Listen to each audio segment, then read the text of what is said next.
بسم اللہ الرحمن الرحیم نحمدہ ونصلی علی رسولہ الکریم اما بعد۔ محترم سامعین، آپ جانتے ہیں کہ جنت کے اللہ تعالیٰ نے مختلف درجات بنائے ہیں اور سب سے اعلیٰ درجہ جنت کا جنت الفردوس ہے، اور جس کے بارے میں آپ صلی اللہ علیہ وسلم نے ارشاد فرمایا، یہ بخاری اور مسلم کی روایت ہے، اذا سألتم اللہ الجنت فسألوہ الفردوس، کہ جب تم اللہ سے جنت کی دعا مانگو تو جنت الفردوس کی دعا مانگو، فإنہ اعلی الجنت واوسط الجنہ، کیونکہ وہ جنت کا سب سے اعلیٰ درجہ ہے اور سب سے بہترین جگہ ہے، ومنہ تفجر انہار الجنہ، اور باقی جنتوں میں آنے والی نہریں وہیں سے پھوٹتی ہیں، وفوقہ عرش الرحمن، اور اس سے اوپر کوئی جنت نہیں ہے بلکہ اللہ کا عرش ہے۔ تو جنت الفردوس اللہ سے مانگو۔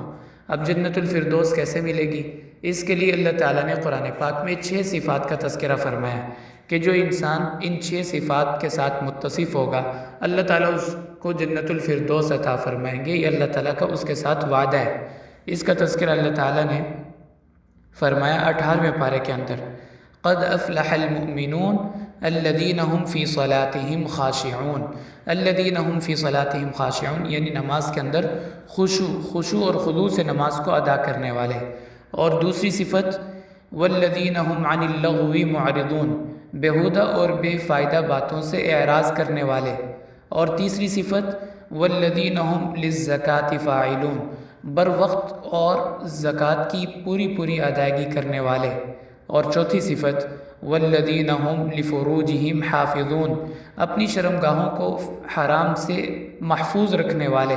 اور پانچویں شرط والذین هم لاماناتہم وعہدہم راعون، امانت کی پاسداری اور وعدے کا خیال رکھنے والے۔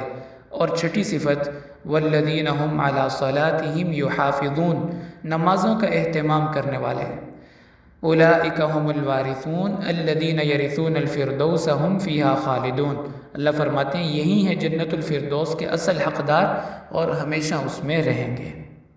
تو یہ ہیں 6 صفات ان لوگوں کی جن کو اللہ تعالیٰ جنت الفردوس عطا فرمائیں گے۔ اللہ تعالیٰ محض اپنی رحمت، فضل اور کرم سے ہمیں بھی ان صفات کے ساتھ متصف فرمائیں اور جنت الفردوس میں داخلہ آسان فرمائیں۔ وآخر دعوانا ان الحمد للہ رب العالمین۔